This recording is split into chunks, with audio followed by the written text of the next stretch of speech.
जेव्हा तुम्ही riding gears धुवायला टाकता ना, जॅकेट किंवा रायडिंग पॅन्ट, त्याचे प्रोटेक्टर काढल्यानंतर त्यांना जास्त अशा ठिकाणी नाही ठेवायचं जिथं गरम होतं खूप, कारण त्याच्याने ते कडक होतील आणि कडक झाले की त्यांची जी इलॅस्टिसिटी जे पडल्यावर फ्रिक्शनपासून वाचवते ती संपेल. त्यामुळे त्यांना जरा प्रॉपर जागेवर ठेवायचं. आणि त्यानंतर चेस्ट गार्ड लावतो. एक चेस्ट गार्ड लावून दाखवतो तुम्हाला. बाकीची प्रोसेस तर सेमच आहे. इथं चेस्ट गार्डचं पॉकेट आहे.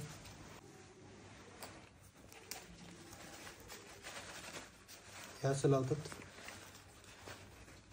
एकदा याच्यात चेस्ट गार्ड गेलं की आपलं काम संपलं. आता पूर्ण सगळे आर्मर्स लावतो आणि त्यानंतर तुम्हाला दाखवतो. हेच आर्मर्स लावून झालेत.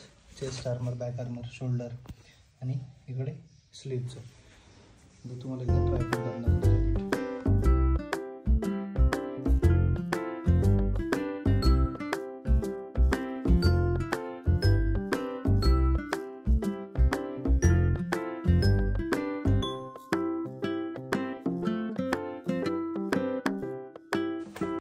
अशाच पद्धतीने सगळे रायडिंग गॅस क्लीन करायचे.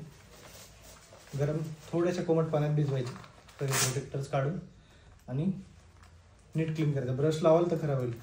हे जे रिफ्लेक्टर्स आहेत ते खराब होतील. एकदा रायडिंग जॅकेट पूर्ण सेट झालं आणि रेडी झालं की त्याला फक्त स्टोअर नीट करायचं. स्टोअर करण्यासाठी एक रायडिंग जॅकेटसोबत तुम्हाला जे हँगर भेटलं असेल त्याचा यूज करा, कारण त्यात शोल्डर गार्ड्स नीट राहतील अशी एवढी स्पेस असते.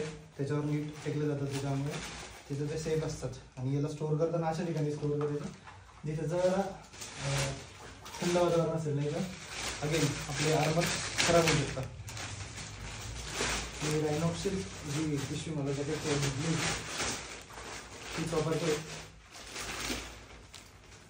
त्याचं प्रॉपर कवर करून ठेवून द्यायचं. थँक्यू.